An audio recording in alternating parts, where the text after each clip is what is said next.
just, you could kind of just feel her spirit, like as soon as she did this. One of the things I remember is, all the doctors and nurses kept telling us before delivery she was too young. She wasn't going to cry. We weren't going to hear her, and to be prepared for that. We were, and we didn't wait. We waited to find out whether boy or girl until she was delivered. Although I knew from basically the instant I got pregnant, I knew we were having a girl. And so they pulled her out, and one of the nurses who had been around, and my mom was still convinced as we were going into the room that we were having a boy. I remember one of the nurses, they said it's a girl, and one of the nurses said, oh, look, mom was right and grandma was wrong. And I always remember that because it was the first time I was called mom. And that was really poignant. And then, they took her out, and as, they're kind of, it gets quiet again, we heard this little tiny squeak. And I remember saying, is that her? And they said yes. And then hearing the doctors and nurses say she shouldn't be able to make those noises. And so I always remember at that point thinking, well, of course, this is our badass daughter who's going to, defy all odds. And, our first child born to, two strong activist parents, of course she was going to defy all odds.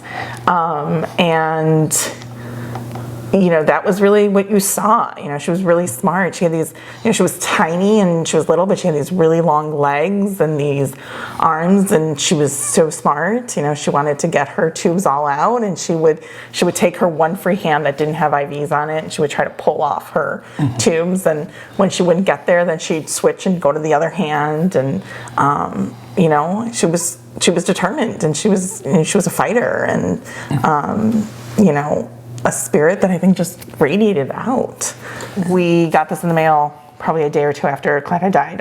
A good friend of ours, actually who married us, who performed our ceremony, sent us a stroller blanket that had Coco, which was going to be Colette's nickname, printed on it, and we received it a day or two after she had died.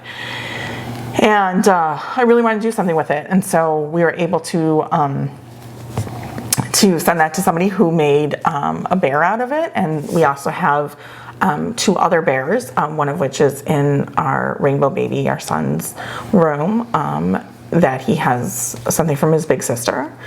And because of the Coco printed on the blanket, then it has Coco on her stomach. And it was really sweet and really able to do it. And so this is, we use this in all family photos and everything to represent Colette. So she's still in all of our photos. And then the candle, we use daisies as a symbol for Colette.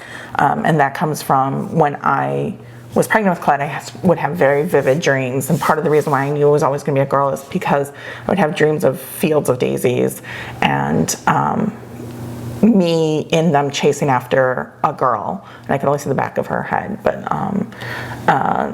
and then when she was born, my mom had a dream similarly to it, and that meant something. And then my grandmother had insisted on planting daisies in an area where, gardeners were telling her, like, they won't bloom. And right after she was born, they just came out in full force.